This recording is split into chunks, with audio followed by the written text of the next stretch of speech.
Hello दोस्तों, नमस्कार दोस्तों। दोस्तों आज हम फिर से एक नए वीडियो में स्वागत करते हैं आपका।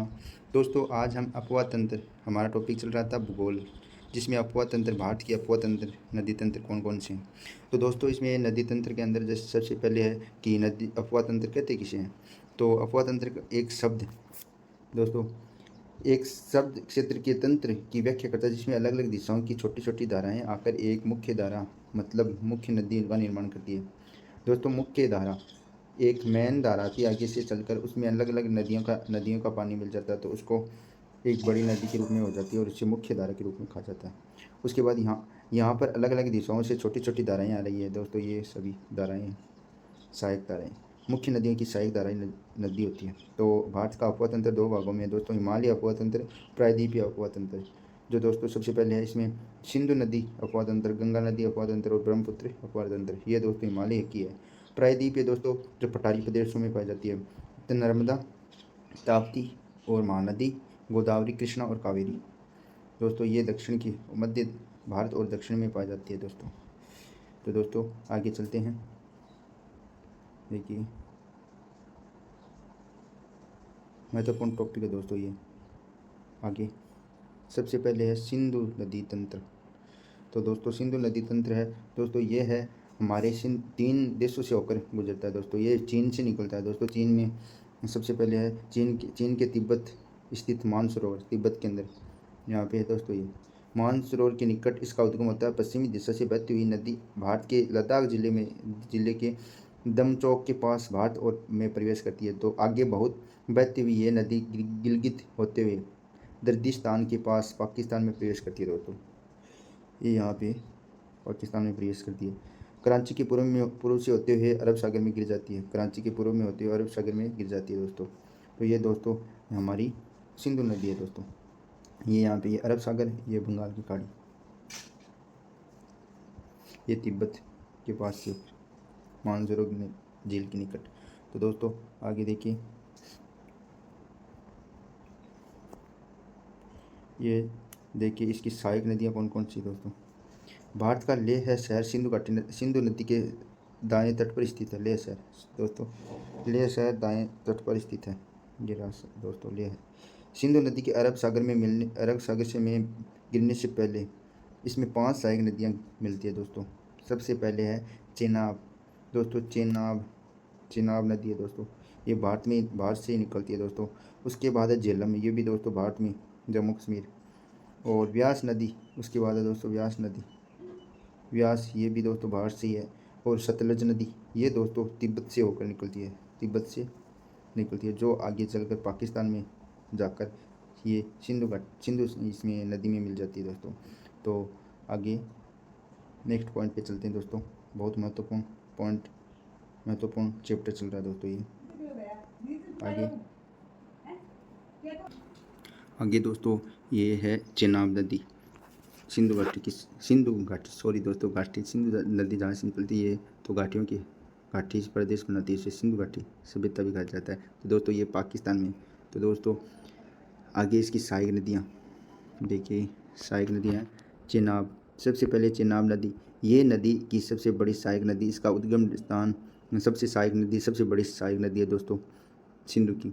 इसका उद्गम स्थान हिमाचल प्रदेश के बारा लारा दरे से होता है, के बारा। आगे दोस्तों उसके बाद है हिमाचल प्रदेश में इस नदी का निर्माण दो नदी चंद्र और भागा नदी के से होता है। चंद्र और भागा नदी के से होता है, वहाँ चंद्रभागा के नाम से जानी जाती है, चंद्रभागा नदी के नाम से जानी जाती है चेनाब नदी दोस्तों। ये सबसे महत्वपूर्ण बात है दोस्तों। ये नदी पाकिस्तान में जाकर सिंधु नदी से मिल जाती है, और सिंधु नदी में मिलने से पहले ये झेलम और रावी और सतलज और व्यास नदियाँ आकर मिलती है इसमें।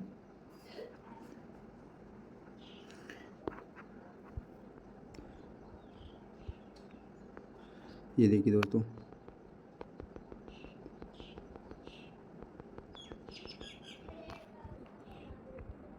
ये है चेनाब। इसमें दोस्तों ये झेलम नदी इधर से आ गई, उसके बाद रावी नदी। तो दोस्तों ये रावी नदी, सबसे पहले झेलम नदी, इसमें झेलम नदी का उद्गम घाट बेरीनाग के निकट से होता है, कश्मीर घाटी के बेरीनाग के निकट से होता है। तो यह नदी 170 किलोमीटर भारत और पाकिस्तान की सीमा का निर्माण करती है।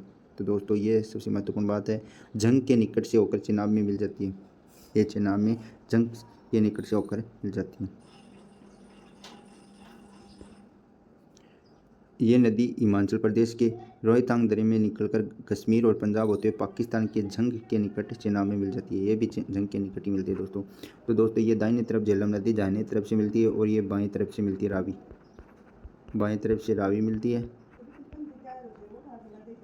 ये सबसे महत्वपूर्ण बातें हैं दोस्तों। तो दोस्तों आगे चलते हैं, देखिए दोस्तों नेक्स्ट पॉइंट पे। दोस्तों वीडियो लाइक करना, शेयर करना और चैनल को सब्सक्राइब जरूर करना दोस्तों, वीडियो अच्छा लगे तो।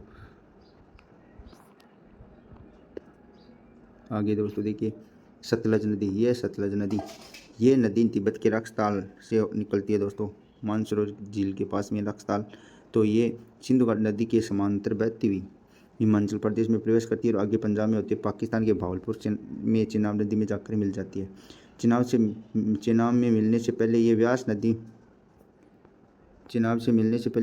नदी आकर मिलती है।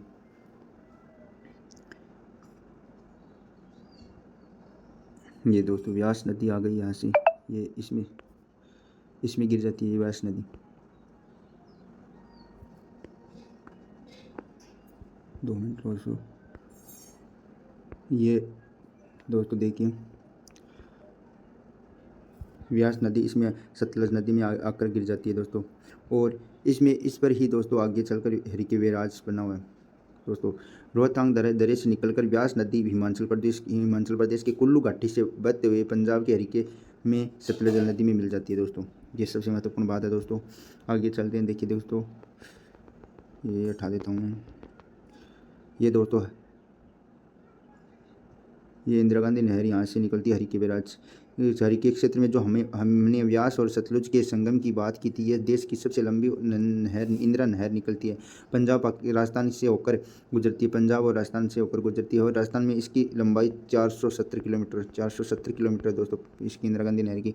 और ध्यान दीजिए कि पाकिस्तान में भावलपुर में जब सतलज नदी चेनाब से मिलती है तो तब यह चेनाब में मिलकर पंचनद का निर्माण करती है। और मतलब सिंधु नदी में मिलने से पहले 45 किलोमीटर के 5 नदियों यहाँ आकर 45 किलोमीटर में यहाँ आकर ये आगे बढ़ती है, मिल जाती है यहाँ पे पंचनद का निर्माण होता है दोस्तों।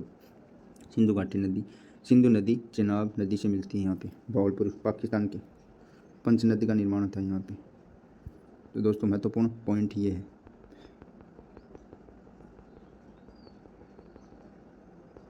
आगे चलते हैं दोस्तों, देखिए